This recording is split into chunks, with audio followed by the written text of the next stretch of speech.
Muy buenas noches, comunidad universitaria. Bienvenidos sean a otro episodio más de Juegos y Deportes del Mundo. Como cada martes hablamos de distintas disciplinas que han surgido en partes lejanas del mundo y que han llegado a México y a nuestra universidad. Pero hoy vamos a hablar de fútbol femenil porque cada 23 de mayo se homenajea a las mujeres que han vencido las barreras de género en un deporte que ha sido considerado tradicionalmente solo para hombres, pero que esto ha ido cayendo afortunadamente en últimos tiempos. Y se celebra el Día Internacional del Fútbol Femenil cada 23 de mayo. Entonces visibiliza la importancia de la igualdad y la equidad de género en los deportes. Y esta semana estamos hablando sobre fútbol femenil en distintas formatos y pues en Juegos y Deportes del Mundo no podría ser la excepción. Entonces vamos a presentar a nuestro panel para hablar de este tema. Nos acompañan tres chicas que van a compartirnos eh, su conocimiento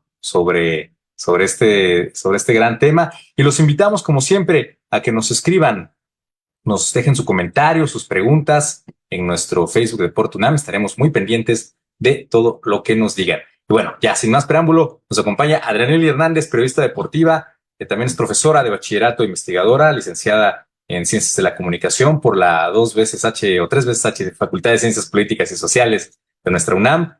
Ella tiene la tesis El fútbol femenil, un negocio imposible, que nos contará un poco, yo creo, más adelante sobre esta investigación. Y actualmente está en proceso de titulación de maestría en el campo de comunicación y cultura sobre la Liga MX femenil y el discurso patriarcal en el periodismo digital. Es un gusto que estés con nosotros, Adrianely, también conductora del programa semanal de Cancha y Aparte, que somos fan también. Muchas gracias por estar acá.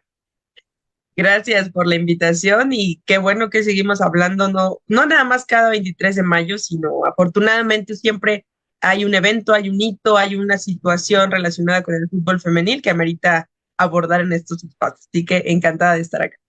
Muchas gracias, Adrianely. Y también nos acompaña Andrea Romero Olivares. Ella es exfutbolista profesional, delantera del Club Gallos Blancos del Querétaro, de la Liga MX Femenil. También fue coordinadora operativa femenil y varonil en la Federación Mexicana de Fútbol. Actualmente trabaja en la UFC, en el Ultimate Fighting Championship, como Athlete Services Coordinator. También tiene la licenciatura, bueno, es licenciada en Dirección de Empresas de Entretenimiento. Cursa la maestría de Sports Management y egresada de la Facultad de Química de la UNAM. No podría faltar ahí nuestra casa de estudios. Fue capitana del equipo representativo de la UNAM del 2012 al 2016 y fue campeona de la Universidad Nacional 2016 y preseleccionada para la Universidad Mundial de ese mismo año. Andrea, es un gusto tenerte con nosotros. Bienvenida. Muchas gracias, Neftali, por la invitación y qué gusto poder en este marco y como dice Adriana, no solo en un día especial, sino siempre poder compartir un poco de pues el deporte y las mujeres en el ámbito de este mismo del fútbol. Muchas gracias, Andrea, por estar con nosotros. Y Adrianely, también estuviste en el Repre, también jugaste, no lo mencioné, pero allá por, no sé si eran 2012 más o menos, también jugaste Pero para... no coincidí con Andrea porque yo estuve en el de fútbol rápido. Ah, ok, perfecto. Pues ahí está. Ahí está, pues muchas gracias. Y también nos acompaña Diana Rojas Padilla, egresada de también nuestra 3 veces H Facultad de Ciencias Políticas y Sociales. Ella jugó en el Repre de la facultad. Fueron campeonas de los Juegos Universitarios el año pasado, en el 2023. Ahora se desempeña como editora de video en el medio deportivo Esto. Muchas gracias, Diana, por estar con nosotros. Bienvenida. Muchas gracias por la invitación. Siempre un placer colaborar con ustedes. Muchas gracias, Diana, por estar acá. Y bueno, pues ya sin más preámbulo, comencemos, si les parece bien, un poco con esta historia. Yo me imaginaba algunos datos de la historia del fútbol femenil. No sé, Adrianely, si tú traes algunos, pero empieza en Inglaterra, ¿no? Creo que también. ¿Qué nos puedes contar un poco al respecto? Brevemente vamos a repasar algunos datos. Sí, pues para empezar eso, ¿no? Enfatizar que la participación de las mujeres en el fútbol no se remonta a hace poco tiempo, sino más bien a el final del siglo XIX, ¿sí? Los años 1800 en su final en Inglaterra. Algo que siempre digo es, iniciamos prácticamente a la par, o sea, hombres y mujeres con un interés genuino en un deporte como el fútbol, que empezó allá a ser más organizado justamente a finales del siglo XIX con las universidades y demás, pero las mujeres estaban ahí, o sea, y con figuras como Nettie Honeyball, que es considerada pues la pionerísima del fútbol femenil con este partido que organiza en Inglaterra entre dos escuadras y al que acuden miles de personas y que en los medios de comunicación, bueno, los periódicos impresos de ese momento le dieron cobertura, pero desde entonces empezó a notarse que había un auge y un genuino interés por participar de las mujeres en el deporte. Y vienen una serie de décadas muy importantes para el fútbol femenil, sobre todo en Europa, con figuras como escuadras como el Dick Care, que reunían a miles de personas. De hecho, hay datos, ahorita no lo tengo a la mano, pero hay datos sobre incluso partidos en beneficencia que se organizaron para los heridos de la guerra, porque recordemos que este es el contexto de las guerras mundiales. Entonces, había recaudación de fondos cuando se hacían partidos femeniles y lo que se reunía, pues se destinaba a los hombres que se habían ido a la guerra. Entonces, eran miles de personas las que acudían. Obviamente son récords que FIFA no habla de ellos, no reconoce porque es previo a que aceptaran la participación de mujeres en la FIFA, que bueno, ya también es todo un tema. Entonces, no olvidar que en la historización, las mujeres estuvimos siempre allí, de alguna forma. Viene prohibición, viene obviamente estereotipos, viene la parte de las coberturas mediáticas, que sí, estuvieron ahí los periódicos impresos, pero justo criticaron mucho que las mujeres se apropiaran de ese espacio, ¿no? Entonces, eso, estábamos ahí desde el inicio y creo que es lo que no se debe olvidar, porque más en México no inició en el 2016, incluso no inició en los años 70, podríamos irnos más atrás, a donde hay muchas más huellas de las primeras intenciones de organizar el fútbol femenil. Entonces, enfatizar eso, no es propiedad de los hombres, es un deporte maravilloso que le puede pertenecer a cualquier persona que lo ame. Totalmente. Y aquí veíamos esta foto de este equipo que es British Ladies Football Club, ¿no? Que de finales del siglo XIX. ¿Qué les parece esta imagen? ¿Qué les refiere cuando ven a estas pioneras, ¿no? del deporte? ¿Tú qué sientes, Andrea, cuando las ves? Pues en realidad mucho orgullo, porque pues como decíamos, para esa época creo que hasta estaba mal visto que pudieran jugar y yo creo que gracias a ellas es que yo pude jugar en una liga profesional y con todos los avances que se ha tenido. Entonces, para mí ver esa foto es de mucho orgullo. Y aquí tenemos también esta ilustración que era de un periódico ilustrando también ese primer partido de British Ladies Football Club y que hicieron este intento por federarse, pero pues bueno, lo prohibió la Federación también de Fútbol en ese entonces. Y bueno, es una lucha que ha tenido, o sea, no ha sido fácil, ¿no? ¿Qué nos pueden comentar sobre eso? Ya nos hiciste un poquito, Adrianelli, pero ¿cómo podemos seguir esta historia? ¿Sobrevivía el fútbol de alguna manera? ¿Cómo sobrevivió y cómo ha llegado hasta nuestros días? ¿Quién dice yo? Adrianelli. Les voy a dar la pauta, ahorita les paso el balón. Bueno, pues a veces cuando intento explicar la historia del fútbol femenil, justo trato de dividirlo por periodos, ¿no? Entonces es este periodo de explosión similar al varonil, el 1880, 1890, se extendió hasta los años 20, ya mencionabas, bueno, decíamos de Honeyball con el British Ladies Football Club, el Dick Care con Lily Parr, y se mantuvo en Europa con bastante éxito, pero cuando regresan los soldados de la guerra y retoman las actividades normales, se empiezan a dar cuenta que pues no les gustaba mucho, ¿no? Que las mujeres, además de ya tener espacios en las fábricas, recordemos que es un contexto de las sufragistas, o sea, ya estaban ganando territorio en el derecho al voto, poder trabajar. Entonces me parece que a nivel social, pues causó mucho escozor, que además de poder trabajar, poder votar, pues ahora también jugaran fútbol, ¿no? Que eso llevó a que viniera, en los años 20 ya, la prohibición por parte de la UEFA, también con otras federaciones como la canadiense, y una prohibición que para mí representó el primer estancamiento importante para el fútbol femenil, porque de no haberse hecho esa prohibición, ahorita estaríamos hablando de un contexto distinto para el desarrollo del fútbol femenil, porque fueron, pues, que te gusta, 30 años, 40 años, donde no había libertad para que pudiera haber mujeres practicando este deporte. Y resurge hasta los años 60, muy relacionado con el auge del movimiento feminista, la liberación sexual, el empoderamiento de las mujeres con la píldora y demás. Fue, bueno, entonces también podemos tomar fuerza en el aspecto deportivo. Entonces, en los años 70 y 70, ya cuando tuvimos aquí nuestro mundial extraoficial, que la FIFA no nos dio permiso, pues viene ese otro momento importante para mí. Entonces, finales del siglo XIX, inicios del XX, sería lo que yo diría el primer gran momento. Luego los años 60 y 70, ya con quienes seguramente ustedes conocen, en México con la Pele Vargas, bueno, ahí todo un tema sobre por qué la Pele Vargas, ¿no? De hecho, bueno, con Alicia Vargas, con la Peque Rubio, con Lupita Tobar, con Marta Coronado, para mí ese es el siguiente gran momento del fútbol. Hay un documental, ¿no? Que salió recientemente, Copa 71, creo que es el, ¿cierto? ¿Ustedes lo han visto? Que es de este mundial que dices que no reconoció la FIFA, ¿no? Realmente en México.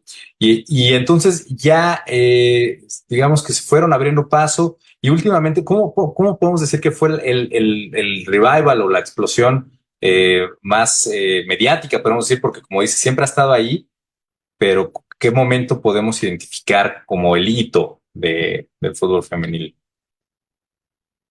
¿Cuál se les ocurre? ¿Qué podría ser? ¿Andrea o Diana o Adriana? No sé si, obviamente, como te decía, ¿no? Había mucho, más bien no había casi nada de cobertura. Puedo decir que Adriana era una de las primeras personas que nos entrevistaba con la parte de la Universidad Mundial y todo este auge en el cual empezaban a participar las mujeres ya en procesos internacionales, porque pues lo más que podías era jugar en tu universidad y de ahí a la selección mexicana, no había como una liga. Entonces, cuando empieza como la Universidad Mundial puede ser uno de los procesos, pero creo que cuando empezó la Copa y que por fin dijeron se va a abrir la Liga Femenil, fue como el boom. ¿Cómo creen? ¿De verdad esto va a pasar? No es cierto, esto no va a pasar, no creo que llegue a suceder. Decían, no, pues seguramente va a pasar, pero dentro de 10 años esto todavía no se va a hacer, y de repente pues ya estaba a nada, así a la vuelta de la esquina. Los clubes tenían que apresurarse a armar su equipo femenil sí o sí, porque estaba impuesto, así que pues yo creo que en ese momento cuando dijeron sí, sí se va a hacer, ahí es cuando tiene como el mayor auge. Oye, déjame regresar un poquito, Andrea, contigo. ¿Cómo empezaste a jugar fútbol? ¿Cómo fue esa historia? Cuéntanos brevemente. Y Eh, Sí, pues empecé, toda la vida me he dedicado como a la parte de los deportes, entonces mis papás me metieron como a cientos de deportes, a la natación, gimnasia, todo lo que se podía hacer. Mi hermano juega fútbol americano, yo quería jugar fútbol americano, entonces sí jugué equipado con los niños, pero pues bueno, esa edad era de 8 a 12 años, entonces como que la fuerza todavía no era tan eminente. Ya a partir de los 12 pues es complicado que la fuerza de un hombre con una de mujer se pueda comparar. Mi hermano entra a la facultad de química y entonces me dice, oye, hay un equipo de niñas, y según yo iba a Pumitas, en esta parte que está Pumitas, y en realidad nunca llegué a Pumitas, llegué directamente al representativo, y esto porque mis papás ya no querían que yo siguiera jugando fútbol americano. Mi papá no debutó, pero estuvo en el Zacatepec, entonces pues bueno, toda la parte de formación deportiva siempre estuvo a cargo de mi papá, mi hermano, y pues era con quien podía yo jugar. Entonces, una parte que la gimnasia me había dado como habilidades psicomotoras bastante buenas, entonces de ahí como que podía yo realizar, o me di cuenta de que podía realizar varios deportes bien. Y en la escuela pues me ponía a jugar fútbol a la hora del recreo. Algunos de los papás de mis compañeros se acercaban y le decían a mi mamá, ¿por qué no la metes a un equipo? Creo que tiene talento. Y pues solo podía jugar yo con los niños. Entonces, cuando veo que hay un equipo femenil, mi mamá pues también se alegra, mi hermano también, él me lleva a los campos, ahí a la pista de calentamiento, ahí al Maracaná, ahí eran los campos en donde podíamos pues entrenar, y sí, así es como empecé a los 12 años más o menos, 12 13 años, y luego rápidamente me tenía que ir ya a una Olimpiada Nacional. Entonces ahí fue que empecé a formarme en el ámbito deportivo. No pasaste por Pumitas, entonces fue meteórico ese Sí, ascenso. sí, según yo iba a llegar a Pumitas, pero no pasé a Pumitas. ¿Qué tal? Oye, Diana, en tu caso, ¿cómo fue? ¿Cómo entraste al fútbol? Yo empecé muy chiquita, empecé como a los 6 años. Me gustaba mucho ver el fútbol con mi papá y pues de repente ya cuando empecé a crecer un poquito más fue como, yo quiero estar en un equipo, ¿no? Pero estoy hablando de inicios de los 2000, no había equipos femeniles, o sea, ni pensar en un equipo femenil, eran mixtos. Y pues fue un poco complicado porque eran mis primeros pasos ya como jugando y pues era muy difícil, ¿no? Porque yo en mi caso sí escuchaba como muchos comentarios de ciertos papás. Eh, También me tocó pues el típico de, no se la pases a la niña, ¿no? Y, pues sí era feo, o sea, a mí me desmoralizaba mucho porque pues, yo sentía que no estaba haciendo nada malo y no lo estaba haciendo, ¿no? Pero como o sea, un niño chiquito y además pues, en aquel entonces yo era como muy tímida, entonces a eso súmale pues ese rechazo que yo no sabía por qué tenía, era muy complicado. Pero pues ahí seguí, ¿no? Y después pues fui conociendo amiguitas, fui conociendo mujeres que también entraban, niñas, y como con ahí iba comprometrando con ellas. Después de ahí estuve en una filial de América, eh, igual un poco lo mismo, pero pues ahí me aferré como a querer jugar en el equipo al que le voy y también pues empezaba mi etapa como portera. Entonces, como que traté de aprender todo lo que podía. Lo dejé casi toda la prepa por falta de tiempo, regresé en la universidad y entré igual con un equipo que recién estaba formando su femenil, 2017. Eh, pero pues en realidad nunca vi una chance como de ir más allá, porque no había, o sea, yo no tenía ningún referente como para decir, bueno, eh, yo no conocía, por ejemplo, a Charlyn Corral, yo no conocía a Santiago, fue eso mucho después, casi cuando ya tenía 15 16 años. Entonces, pues, realmente yo no tuve una chance, pero siempre traté de disfrutarlo lo más posible y de seguir practicando. Adrianelli, cuéntanos tú en tu caso, ¿cómo fue tu paso como jugadora? Pues inicié a los 9 años y como mencionan también Andrea y Diana, pues sin referentes importantes femeninos, ¿no? Eh, yo veía fútbol varonil, obviamente, pues era lo que los medios te dan. El Mundial del 98 me fue así como un hito para mí, o sea, para hablar de mi gusto por el fútbol y después ya la Liga Mexicana. Entonces empecé a verlo. En mi casa nadie más veía fútbol. O sea, yo creo que pues ahí la regaron porque pues, pusieron el mundial y de ahí ya no solté el fútbol. Y mi familia yo creo que solo quería ver el mundial. Y es que lo querían ver porque jugaba el Matador Hernández y él es de Poza Rica, Veracruz, y es cercano a donde yo soy, al pueblito, ¿no? Entonces era el morbo de, ay, vamos a ver al Matador, pues ya ni modo, ya me dieron un amor de por vida y pues ahora se tenían que chutar que yo todos los fines de semana buscaba todos los partidos que hubiera disponibles. Yo no tenía televisión de cable ni nada, entonces todo lo único que pasaban por televisión abierta. Me acuerdo que, bueno, yo empecé a irle al Atlas y a veces no pasaban los partidos, ¿no? Por ejemplo, en ese momento en Galavisión, los sábados a las 9 de la noche, y a veces eran por la radio. Entonces yo estaba allí pegada a la radio en un pueblo olvidado en Veracruz, pasando de estación en estación, buscando dónde estaban pasando el Atlas Santos, ¿no? Una cosa así. Entonces, pues esos fueron mis primeros años acercándome a este deporte.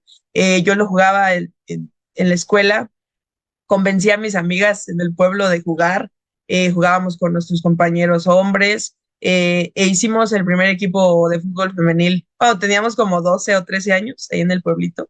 Entonces, así fue. Y ya, pues después seguí jugando aquí en la facultad, en el Repre de Rápido, pero también pues noté que además de que me gustaba mucho jugarlo, pues la parte de profesionalizarme en relación con mi carrera. Entonces, cuando relacionar la comunicación con el fútbol femenil, porque algo que te hacen hincapié es, escojan algo que les guste para hacer su tesis. Y yo, fútbol, por supuesto.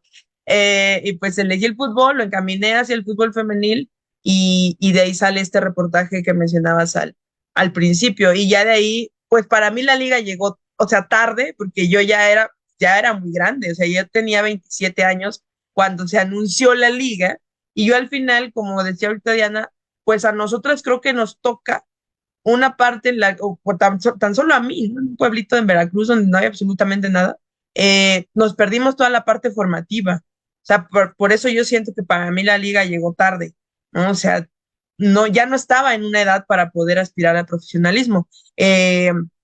Entonces, pues me dediqué a cumplir el otro sueño, que era, bueno, no voy a estar en la liga, en la cancha, ¿no? Pero puedo estar desde otro lugar, que en este caso es el periodismo deportivo. Entonces, así ha sido mi historia con el fútbol.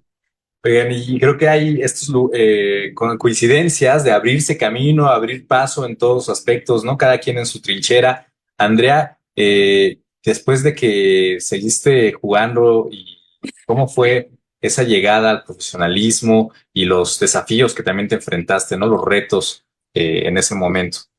Sí, claro. Pues yo estaba en Estados Unidos porque también había buscado una beca para poder jugar allá y estudiar. Eh, entonces de repente surge la liga y regreso a México y entonces hago las pruebas. Antes de mi prueba llegó, yo no lo esperaba, mi idea era seguir como en Estados Unidos.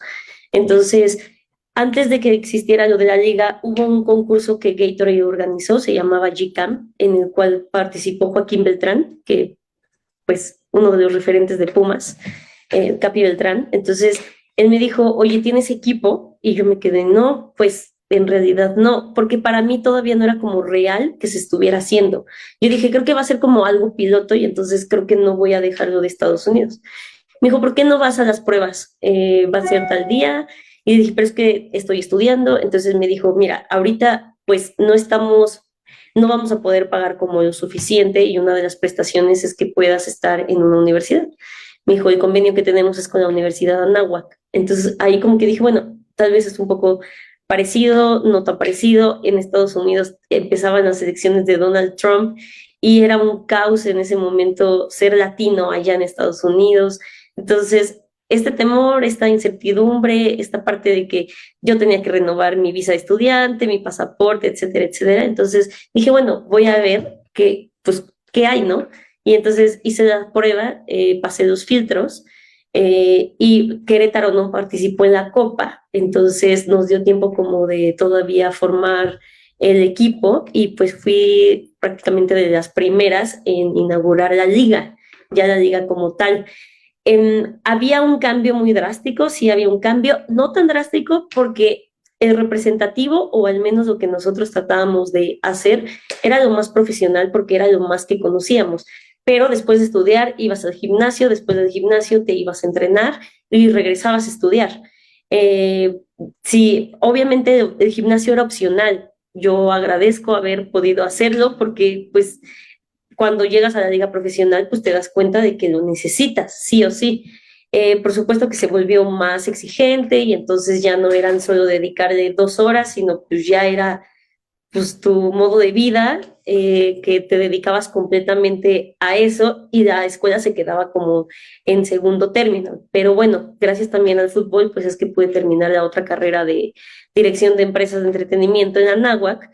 En realidad yo quería una maestría, pero no se podía porque los fines de semana era cuando jugábamos.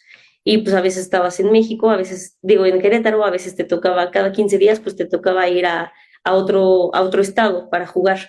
Entonces, pues bueno, empiezas a tener nutriólogo, empiezas a tener un preparador físico específicamente para algo que tú necesitas, pero también fue muy complicado porque los clubes no estaban preparados. Entonces, en cuanto a clubes, me refiero a todos, desde los directivos, los compañeros, los de cocina, todos, todo el mundo no estaba preparado y entonces no sabían cómo te tenían que tratar. Y nosotros, pues, trátenos normal, seres humanos, no pasa nada. O sea, no era un conocimiento que venía del varonil al femenil, no fue así, o sea, fue como de cero también.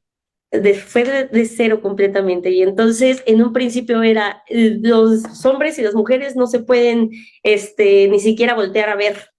Y nosotros, ¿qué les pasa? Por un tonto miedo, porque pues no les explicaron, porque no convivían con mujeres, no sé, así se nos hacía raro, así de que no conviven afuera del entrenamiento con mujeres, es lo mismo, ¿no? Entonces, pues no sabían cómo manejar la situación. Y no solo Querétaro, sino yo le preguntaba a todas mis compañeras si era lo mismo. Era, si los hombres están utilizando, ustedes no pueden pasar por ahí. Ni siquiera les pueden volver a ver.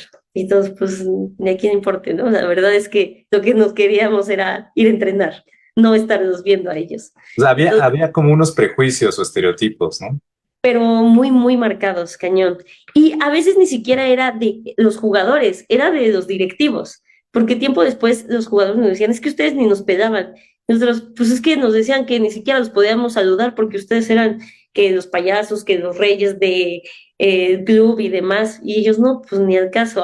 Tiempo después, ellos veían que se hacían estas distinciones y eran, no, pues si yo estoy lastimado y ella también, los dos necesitamos hacer la recuperación en el gimnasio y solo hay un gimnasio, pues que entren, ¿no? Entonces, ellos no tenían esa parte como, eh, supongo que no voy a como generalizar, pero supongo que como en todos lados hay quienes sí, pero hay quienes pues se ponían en nuestro lugar cuando pasó lo del salario que pues híjole, para los primeros salarios era muy difícil que tú pudieras vivir con eso. Yo puedo decir que empecé a ganar 7,500 al mes y a veces les tenía que hablar a mis papás y era de las que más ganaba.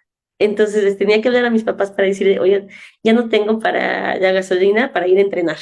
Y entonces pues ya mis papás me apoyaban con esa parte. También que yo tenía que ir no solo al club, sino tenía que ir hasta la universidad. Entonces pues bueno, ahí se iba también mi gasolina, pero pues qué difícil. A algunas les tocó, aparte de ir al club, tener que trabajar, cosa que yo creo que ahorita espero que ya no se haga y que bueno, ya todos puedan vivir, bueno, sé que hay clubes que no, pero que ya puedan vivir exclusivamente de esto y que no tengan que ir a entrenar porque pues llevas tu cuerpo al máximo y quieras que no, tienes que descansar, ese es tu trabajo.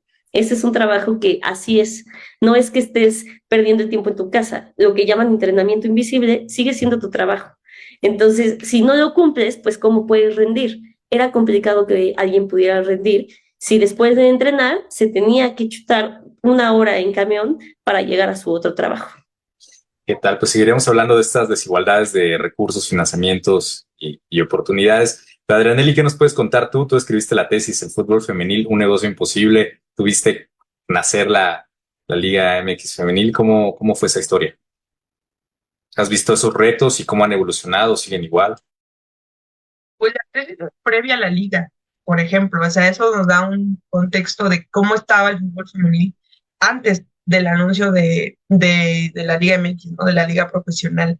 Y el título es un tanto, o sea, tiene jiribilla, ¿no? O sea, ¿por qué no es posible? O sea, ¿por qué es un negocio imposible?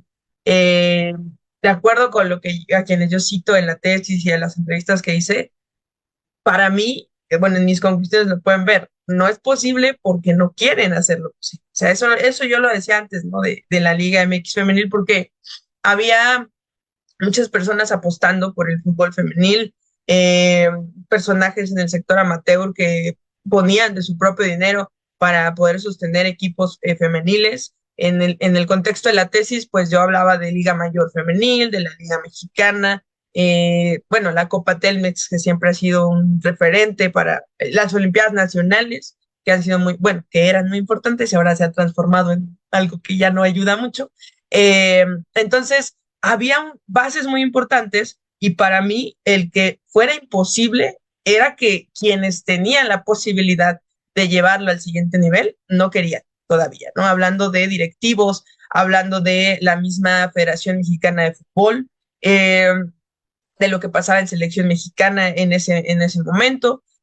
Estamos hablando de la situación de México, que fue a Canadá, pero después vino un estancamiento también. Entonces, para mí, esa tesis fue como una exploración, un diagnóstico de en qué situación estaba el fútbol femenil en ese momento.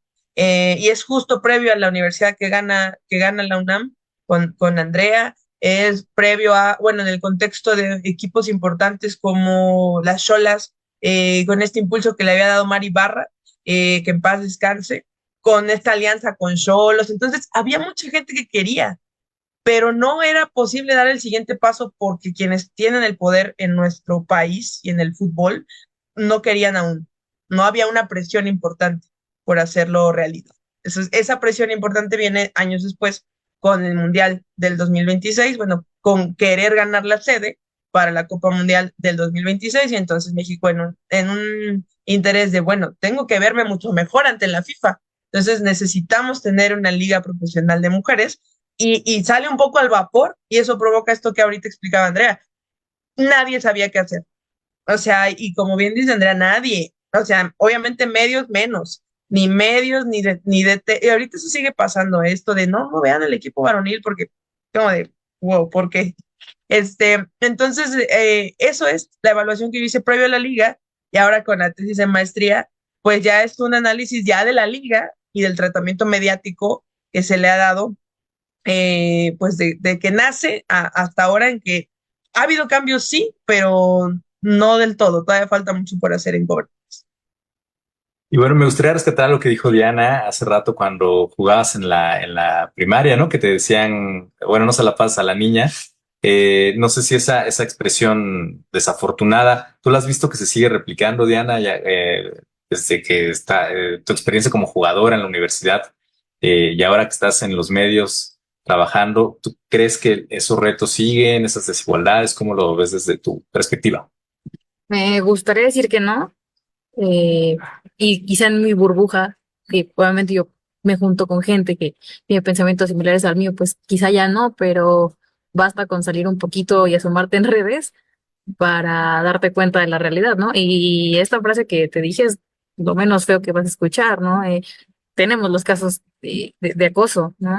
Mismo aquí en México, o sea, Scarlett Camberos, que fue uno de los casos más mediáticos, se tuvo que ir del país por un acoso que ni la fiscalía, ni el club, ni nadie la supo cobijar bien para poder respaldarla y que pudiera hacer su chamba, porque era eso, o sea, ella solo estaba trabajando y nadie fue capaz de respaldarla, que es un poco lo que decía Nelly, ¿no? Nadie sabe cómo actuar en este tipo de cuestiones. Y no nada más fue, ya han sido un montón. Yo me acuerdo que en alguna investigación que hice, pues estaban Ailia Vidrio, Hanna Gutiérrez, que en aquel momento eran menores de edad. Entonces, también todo este tipo de cosas, ¿no? O sea, es una violencia, sí, en cuanto a insultos, porque también los hay, eh, pero pues también una violencia patriarcal en la que hay abusos, hay abusos que no vemos en el fútbol varonil y simple y sencillamente por querer desempeñarte.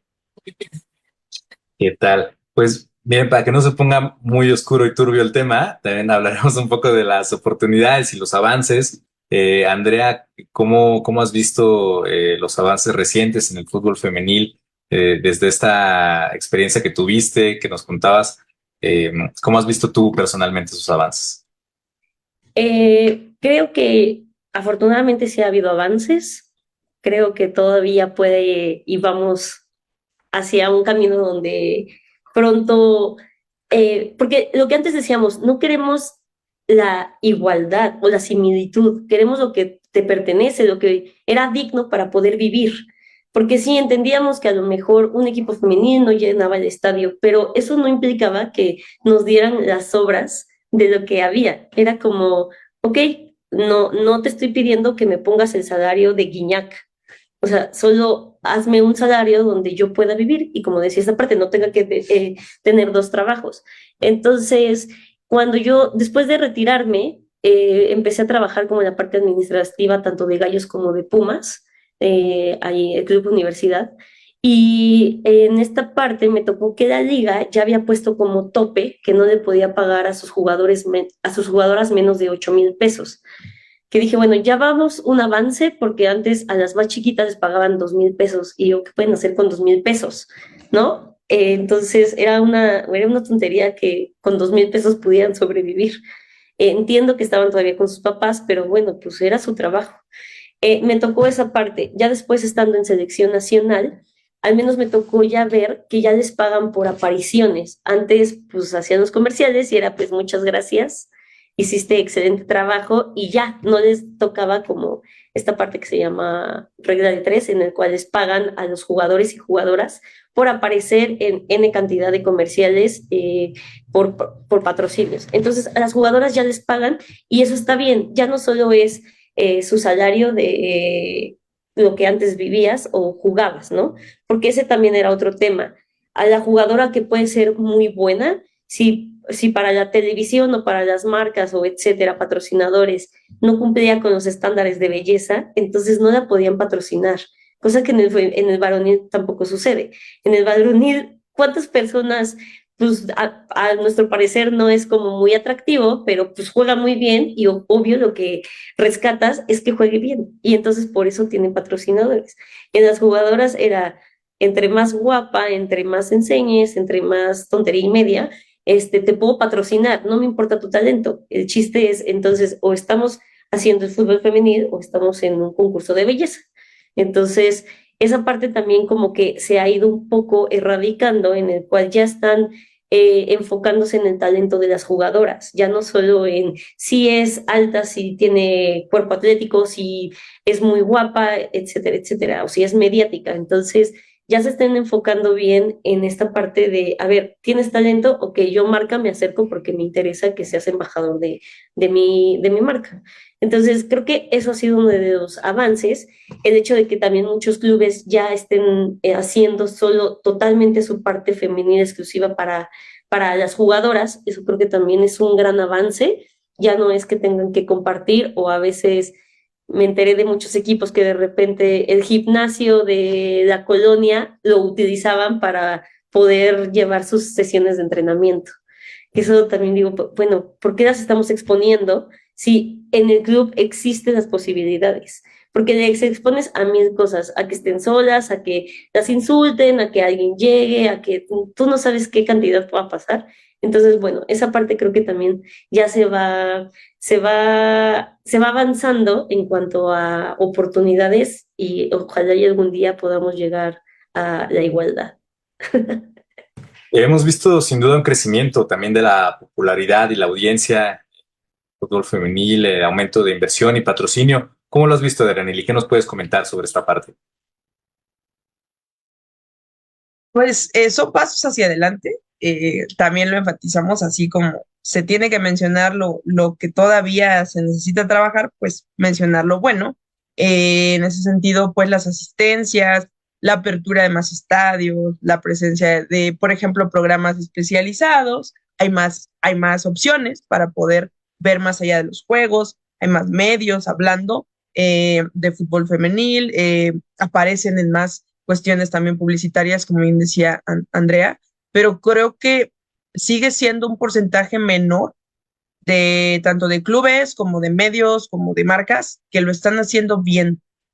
Todavía me parece que gran parte de quienes están involucrados tienen estos sesgos, ¿no? Esto de, o sea, lo podemos ver, quiénes son las que son renovadas, las que aparecen, no siempre las que mejor juegan, ¿no? Entonces, en cierto sentido, sigue prevaleciendo este pensamiento de las mujeres como un ornamento, como un adorno para el deporte, no quienes lo practican, no las profesionales de la disciplina. Entonces, creo que hay quienes ya lo están haciendo mucho mejor, pues son quienes más títulos tienen, por supuesto, pero también están los otros equipos que todavía están replicando este tipo de actitudes. Y sí es verdad, o sea, por ejemplo, ya está la ley, ¿no? Que retomaba Andrea. Bueno, ya no pueden ganar menos del mínimo, son los 8,000 y algo, me parece. Pero le hacen como pueden algunos clubes para irse, hacer como que no ven la ley, ¿no? Entonces, todavía hay estas cuestiones, o ponen ahí cláusulas que afectan a la jugadora. Eh, Ahora todo lo que se armó con lo del salario mínimo igualitario, que no se entendió por mucha parte de la gente, que ese es un gran paso hacia adelante, pero hay que explicarlo bien, o sea, no es que ya quieran ganar millones, solo quieren ganar lo suficiente, 8,000 pesos no son suficientes para ser jugadora profesional, porque unos zapatos de gama alta, pues te cuestan esos 8,000 pesos. Entonces, o sea, por lo menos, ¿no? Entonces, ¿y de dónde saca lo demás? O sea, creo que se han dado pasos muy importantes. Muchas cosas están en el papel, pero ya no están en la práctica o todavía no están en la práctica. Creo que lo importante sería que todo esto bueno que se está haciendo, los organismos responsables de ello lo revisen. O sea, la FIFA, la federación, la misma liga, oye, ¿estás cumpliendo con esto? O sea, por ejemplo, el protocolo de acoso se publicó en julio. Dijeron que a los 6 meses iba a haber una revisión, ¿no? Como de vamos a preguntarle al Puebla si hizo el protocolo, si socializó, si lo implementó, y en un año dije, vamos a volver a dar este resultado. Pues ya pasaron los 6 meses y no ha habido como más cosas. Sin embargo, ha habido situaciones como las de Necaxa, ¿no? Entonces, hay cosas muy buenas, pero creo que se quedan en el papel y se quedan en el comunicado bonito, pero no pasan a las acciones. Entonces, creo que tienen que avanzar de manera homogénea y también hay clubes que no quieren hacerlo y pues se entiende porque son equipos que no les interesa el femenil y que su pensamiento es súper machista y saben que es un peso y les vale, ¿cierto? Pero pues creo que tendría que venir de las instituciones, la liga, la federación y la misma FIFA, hacer quizá cuestiones un poco más estrictas para que los clubes lo hagan, porque de buena voluntad no lo van a hacer. O sea, un ejemplo, lo del carrito, ¿no? Pues de buena voluntad, si en el papel no dice que tengas tu carrito no lo va a hacer el club. ¿Quién lo obliga? Pues nadie. ¿Quién lo obliga a que el gimnasio no lo pague la jugadora y lo pague el club? Pues no dice la ley. O, por ejemplo, ¿por qué no dice el reglamento de la liga que después de que la distancia a donde va a ser tu partido sea de 200 kilómetros, ¿por qué no dice te obligo a que viajes en avión? Porque el club de buena voluntad no lo va a hacer. Necesita estar en el papel. Creo que son cosas muy importantes que aún faltan para el fútbol femenil y que obviamente, bueno, los equipos que han ganado títulos ya lo hacen, pero a los otros les vale. Entonces, cosas buenas, destacarlas y lo demás también enfatizar que hay quien no quiere, no le interesa.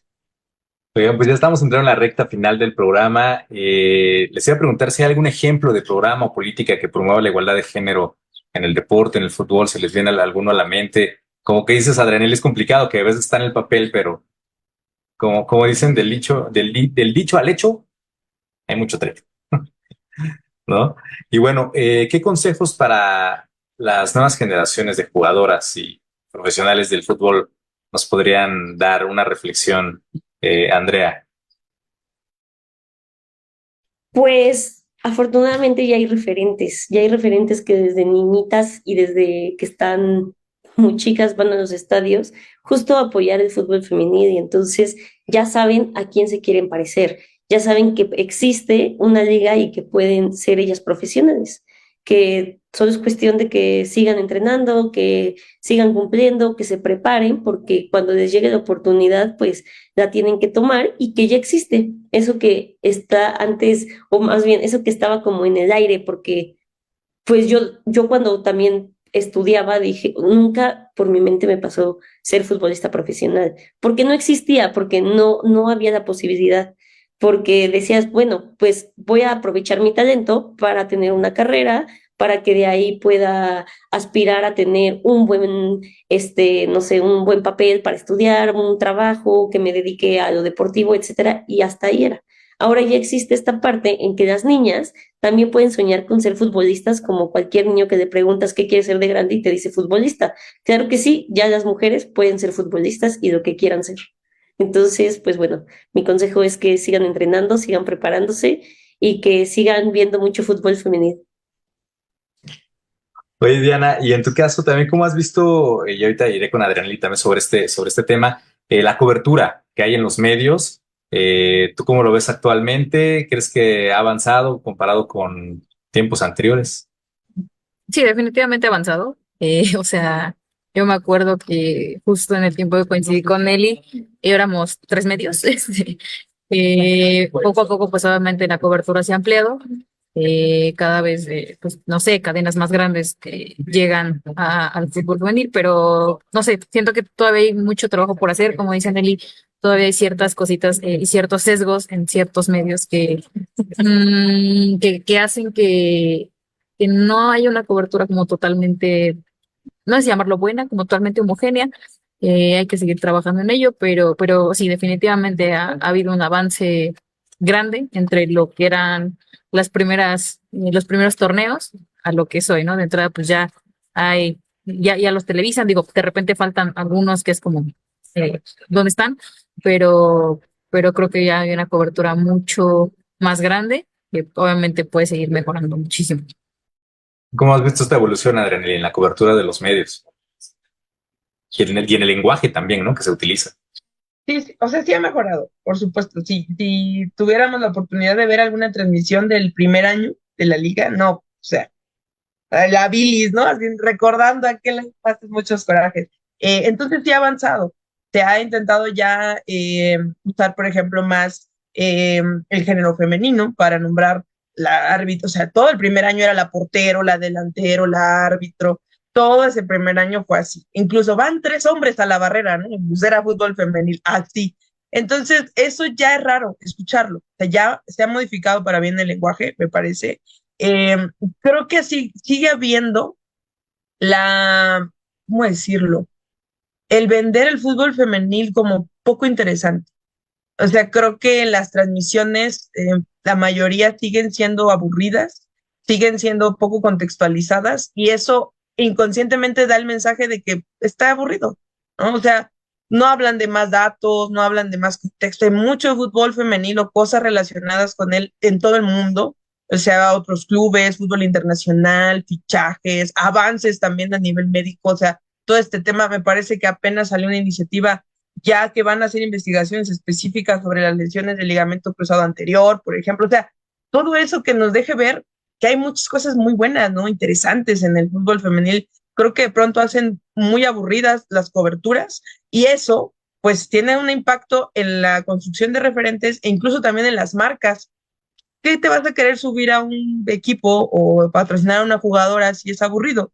Entonces, creo que tenemos una gran responsabilidad como medios de cambiar las narrativas, de no nada más quedarnos como, oye, es que ya no puedo ser machista porque digo la árbitra, ¿eh? No me juzguen. Entonces, no, hay muchas otras cosas, la falta de investigación, el que sigan hablando de las relaciones personales de las jugadoras, de aspectos de cómo se ven, o sea, esto sigue prevaleciendo y creo que es lo que falta. Ya se dio el paso del lenguaje, que va bien, entonces hay que dar los otros pasos. Pues vamos bien, pero hay que ir más rápido.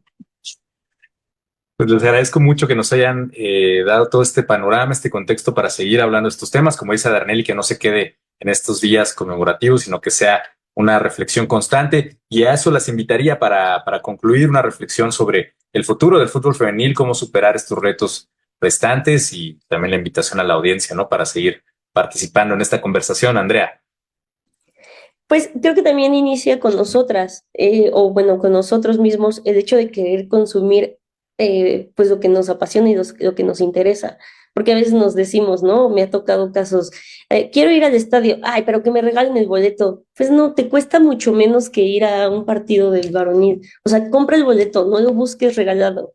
Es el trabajo y yo que vivía ahí, pues era mi trabajo, era lo que me dedico, entonces, pues bueno, estoy haciendo todo un esfuerzo, estamos haciendo o estaban haciendo y siguen haciendo todo un esfuerzo de entrenar todos los días, de ser lo más profesionales que pueden para que alguien diga, ay, que me regalen el boleto. De verdad no cuesta tanto y les invito que de verdad vean un partido fútbol femenil, vayan al estadio, a veces omitan a los comentaristas, mejor vayan al estadio y les va a agradar, de verdad que les va a agradar muchísimo la pasión con la que se vive, porque sí es diferente. Esta parte de que la jugadora le pegas y ella, como puede, se para y sigue corriendo. Se quejará después, se saldrá después y a lo mejor algunas sí son más dramáticas que otras, pero de verdad es, yo creo que un porcentaje muy bajo cuando alguien de verdad se está haciendo la lesionada porque o que les duele, pero hacen una pasión y hacen una entrega enorme que al espectador lo deja con la boca abierta. Entonces vayan al estadio. Los invito a todos a que vayan a ver un partido. Diana Rojas, ¿qué reflexión nos puedes dar? Final. Pues como dijo Nelly, como dijo Andrea, depende de cada uno, como en nuestro caso como medios, depende seguir quitándonos sesgos, seguir cubriendo el fútbol femenil, no abandonarlo, no dejarlo solo, eh, y justo darle una oportunidad. O sea, hay mucha gente que lo abandonó en los primeros años y yo les invitaría a que le den otra oportunidad porque el nivel que hoy se ve es impresionante. Hoy los futbolistas tienen una preparación increíble y el fútbol mexicano, la verdad que es bonito, o sea, el ambiente que se vive es muy lindo. Incluso, por ejemplo, mi mamá, que no es fanática del fútbol, lo disfruta muchísimo. Entonces, denle una oportunidad, creo que es un ambiente muy sano, muy familiar, y como dice Andrea, la vibra es otra, es distinta, pero es muy bonita. Adrianely Hernández.